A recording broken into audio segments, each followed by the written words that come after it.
Well, we're at Big Sam Rayburn. You know, Rayburn is one of the most famous bass fishing lakes you're gonna find in the nation.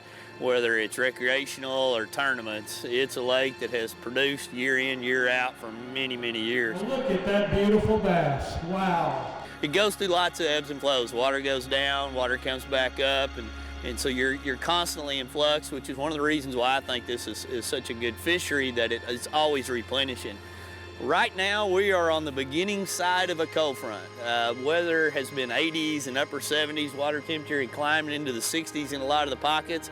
Last night it dropped down temperature-wise into the 30s, and that's the forecast for some time. That's fairly common this time of the year that we're over here, and it's always a challenge for fishermen when they're met with those conditions or dealt that hand, so to speak, on what to do, what to expect, and how the fish are gonna change.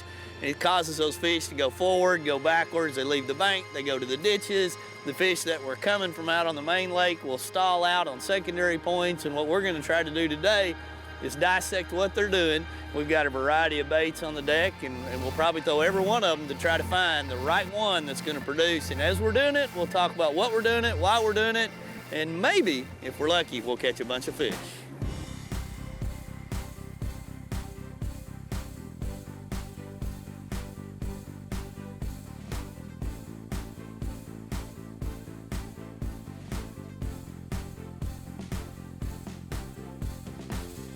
Doesn't take much to see what we've got here. You can see what I call the hay grass, and that's gonna come out a pretty good ways out because the lake has come up, and that grows all summer long. And depending on the ebb and flow, sometimes you'll see that water way back up in the pines on this lake, and right now it's kind of in between. There's not enough water in the buckbrush. You're gonna have that hay grass coming out. There'll be some inside grass lines. Who knows what else is out here. I haven't been in this area of the lake in probably 10 years. So this really looks good to me. Be a lot of good stuff to fish. We can fish here, the wind's gonna be comfortable. The fish are probably wanting to get back. We just gotta figure out what kind of cricket they wanna bite on. Throw a swim bait down the middle of some of these drains. You can kind of see this little creek that's gonna go up here. A little pocket, really, it's not even really a creek. As clear as this water is, what I'm seeing on this water temperature, there ought to be some fish that are out in the middle of it. I like to throw baits like this suicide shad down the middle of it. And I throw it with a small Texas rig weight like that in front of it, and then I just reel it real slow through the water like that. And you can see that action that it does. That looks like filet mignon to me. I know when I look at the conditions right now that this isn't a great fishing day. I talk about it quite often that this is a perfect day for a picnic. It's a bluebird sky.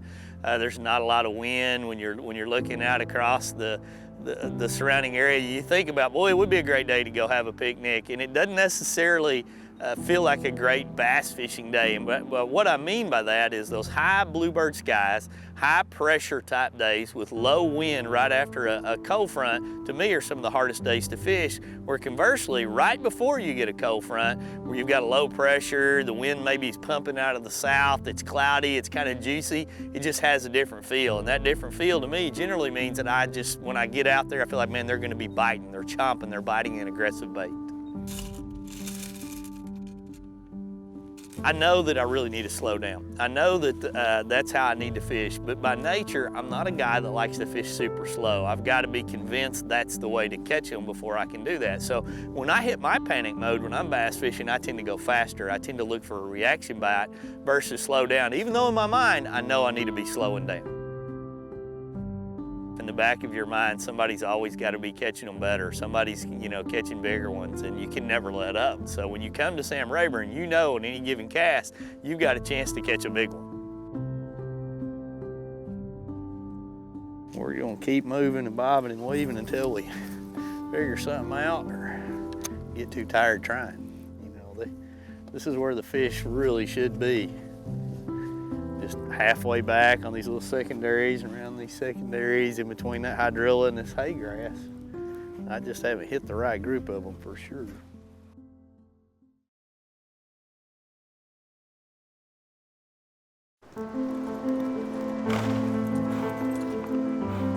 It's in our stomping grounds and our playground.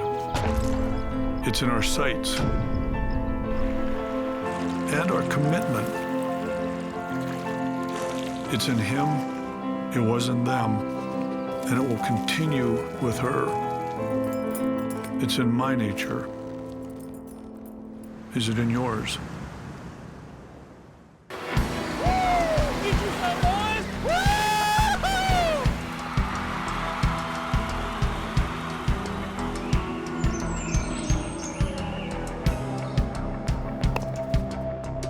Oh, nice shot. You put the cool in life. We put the cool in coolers. Arctic ice. Engineered to excel, the Ranger Z500 and Z100 series are built for the ultimate ownership experience. It's a commitment to excellence packed with real-world advantages and exclusive features. Experience the accelerated performance standards of the legendary Ranger Z series. From first light to last cast, they're put together to set you apart.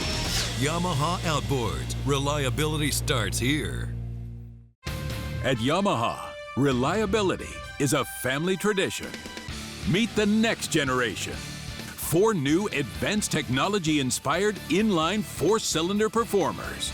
Bred from the reliability and boater satisfaction that is part of Yamaha's DNA. They prove that when power gets lighter, faster, stronger, and smarter, boating gets even better. And more satisfying for boaters like you. Let's get down to business. Quiet, you sons of fishes. Now, what? I'm switching sonar. Why? Because now I can see fish swimming live in front of my boat. I even see fish attack my lure. Y'all's sonar's just history. I'm out.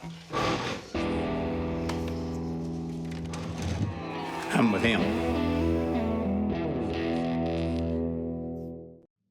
The Fisherman's Handbook is brought to you in part by Cabela's. It's in your nature. Yamaha Marine. Reliability starts here. And by Ranger Boats. Still building legends, one at a time. Wade is on Sam Rayburn Reservoir in East Texas, and he's having a tough time dealing with a cold front that had just moved in the night before. I always believe there's a way to catch a fish. Now, you may only catch 1 or 2 on a day's fishing trip, or you may catch 20 or 30, but I always believe there's a way to catch them. And that's a big thing about bass fishing to me. I always want to figure them out and what to do. And that's why, you know, I may have 1 to 25 different baits rigged up at any given time. And that's why when you get in my boat, there's so many different baits there. I'm convinced I've just got to figure it out. Come here, buddy. He hit it on the fall. Whoa, he's a mean one. I like mean ones when they're green this time of the year. They get a little mean. He's not as... Come here, buddy. He liked what we were throwing there. You know, we've really actually been out here for about 3 hours.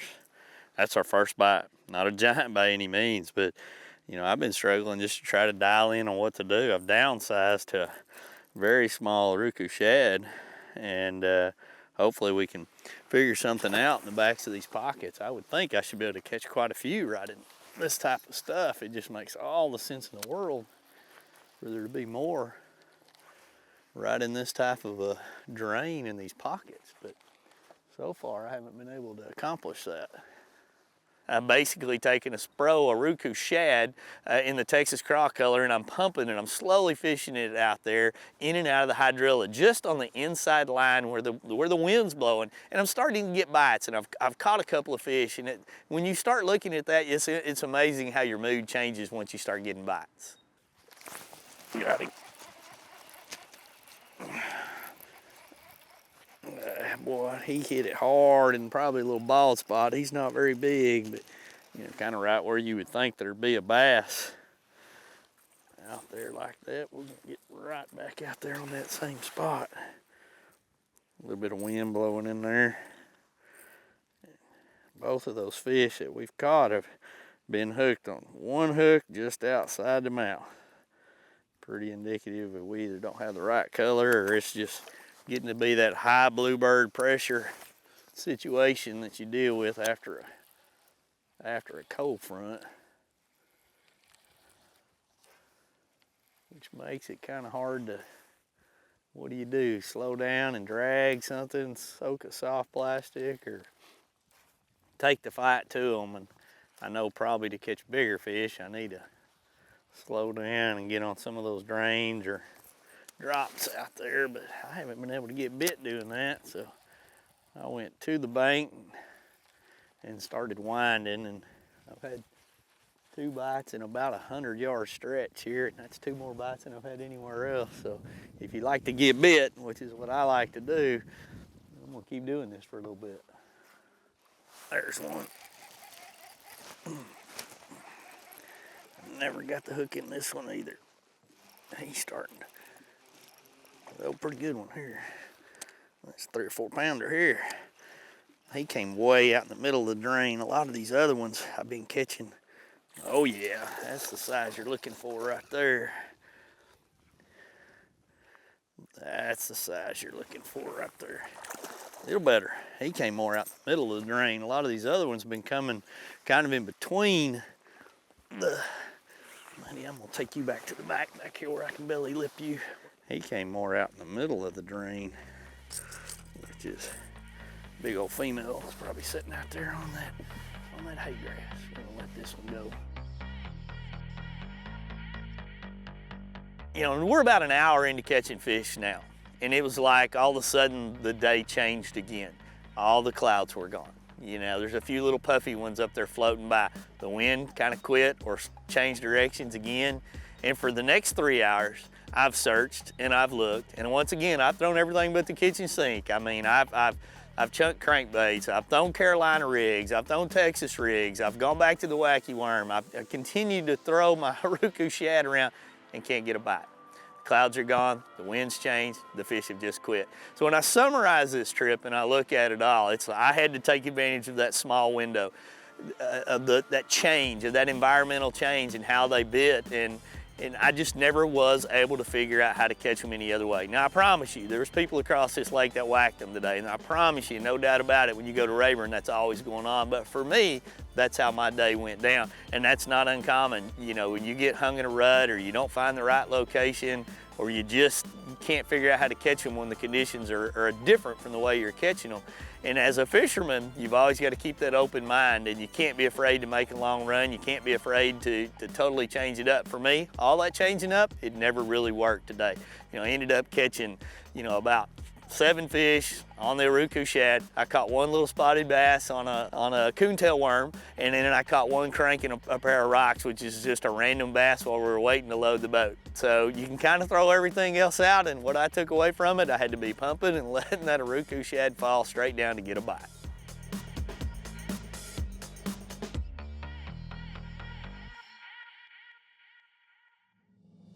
Coming up next, we dive into Garmin's advances in electronics and hear from the testimonies of some of the biggest names on the water, all coming up on the Cabela's Fisherman's Handbook.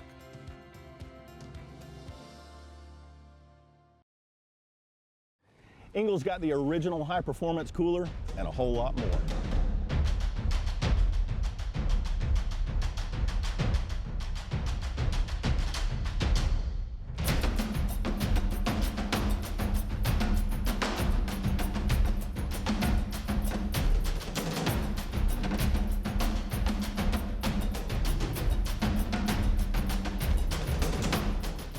Ingle coolers, go with the original.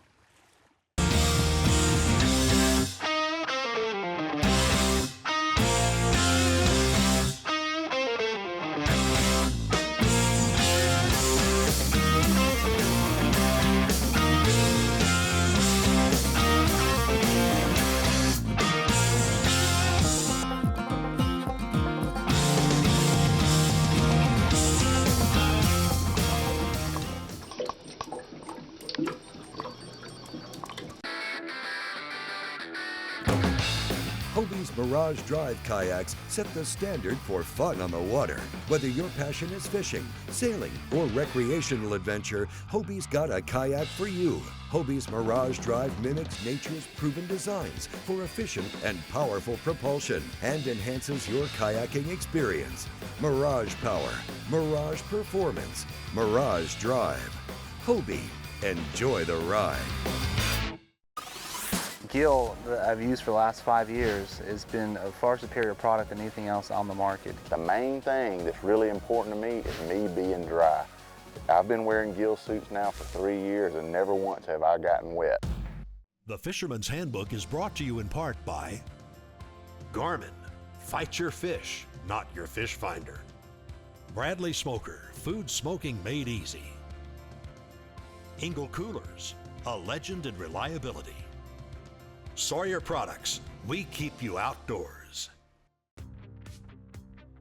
Electronics nowadays have become about as essential as the rod and reels on the deck of your boat. And Garmin is the leader in electronics, coming out with more and more incredible features like quick draw contours, Panoptics, and Lake View HD Ultra Mapping, all of which have aided anglers around the world in catching fish. As we dive deeper in the world of Garmin, we'll hear from some of the most elite names of bass fishing: Mark Rose, Russ Lane, Mark Daniels Jr., Jason Christie, and more. Let's begin with the newest feature from Garmin, Quick Draw Contours. Quick Draw Contours, one of the Garmin features, is so revolutionary in my opinion, to be able to go out to those bodies of water and either add to an existing map or create your own. You know, there's hundreds of thousands of lakes across the nation that are small. Maybe it's a farm pond, maybe it's a water reservoir for storage for a city, or maybe the lake was too low when the mapping team went there that you can go out and add to maps. And it's so simple, it's just a few touches of a button and you're creating your own map that's yours to use, and therefore you may find some sneaky spots that nobody else even knows about. With Quick Draw on the Garmins, that gives me the ability to go out and instantly map these lakes. That mapping is yours privately. You don't have to send that in to Garmin. I mean, that's yours to own. You can share it with a buddy if you want. In these areas that have a lot of little lakes and you get, you know, you don't have a lot of mapping, Quick Draw is for you because you can go out, you know, map those key features, those, you know, those creek channels, those flats, the stumps, whatever it might be, the grass edges, and have it on your SD card, and it's yours to keep. I've actually been out here on this lake a little bit, and if you look right now, this end of the lake, I've actually got contours that have already drawn in just from using my Quick Draw features. It's so quick and easy to go to a lake that doesn't have complete mapping. Turn your Quick Draw features on, whether you're idling around looking for fish, you can actually be, you know, fishing. You can use that Quick Draw feature all the time, and before you know it, you've got any lake that you fish completely mapped out. You know where all of the contours are, you know where that creek channel swings in and out, and you've got contours as good as 1 foot, you know, increments. So it definitely makes a huge difference when I'm fishing these little lakes here in the Ozarks, and even when you get on a big lake that has mapping, you can add to those features the more you fish and the more time you spend in an area. Look at this fish, dude.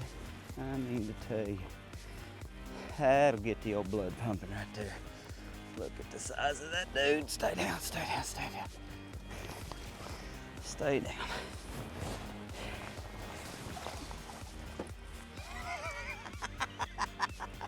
Now that right there is what we came out here for today. Quick Draw, it's super easy to be able to use. You basically go into your menu underneath the navigation chart, hit Quick Draw Contours, and start and stop recording. I've got a large memory data card in there already. It allows me to capture everything that I go over. I pick which I'm looking for. I can name this specific one for whatever location I'm at, and you can easily adjust for whatever you're looking for right there. We're gonna call this Lake X. You can copy it over, you can store it in there, and you go in and adjust your settings. Basically, I'm gonna tell what type of depth changes. For me, I love the most detail I can, so I only want a 1 foot offset. You can set it up to your depth shading, and then, like I said, it's just as simple as pushing a few buttons, put a memory card in, and it's going to be doing this the entire time you're out fishing. So this isn't something that I've got to run around with the big motor and capture. I've got to drop my trolling motor and be able to capture the data while I'm fishing, and before you know it, I will have built an entire lake map for whatever location I'm at to not only be brand new data, but also kind of augment or amplify some of the data I may already have.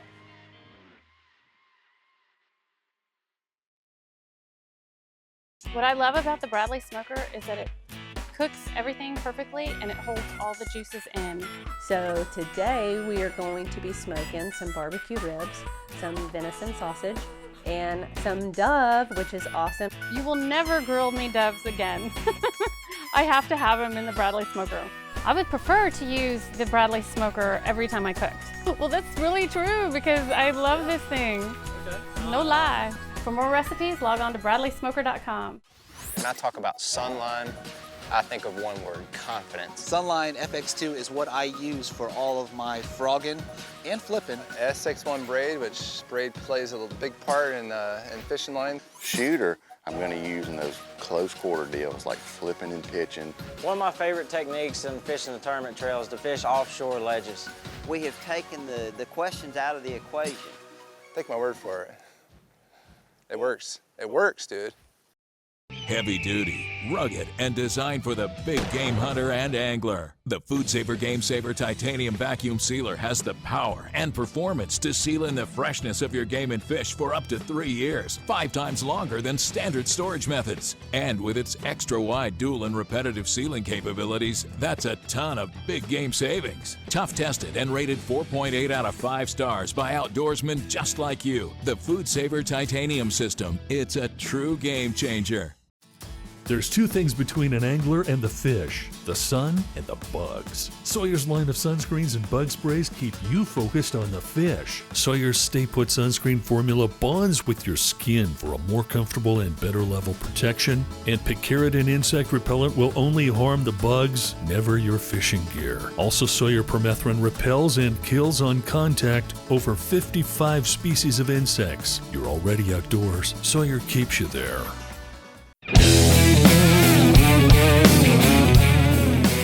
Captain Steve Roger from Into the Blue. I just got these new Bubba Blade pliers in my hands, and they are awesome. You got aircraft aluminum frame. The gripper is stainless steel, coated in titanium, and the cutter is tungsten. A great cutter is going to cut all the monofilament, braid, anything you got. And the best thing of all, it's got the Bubba Blade grip. Just like the knife, these things are not going to slip out of your hand. Awesome pair of pliers. I suggest you try them out.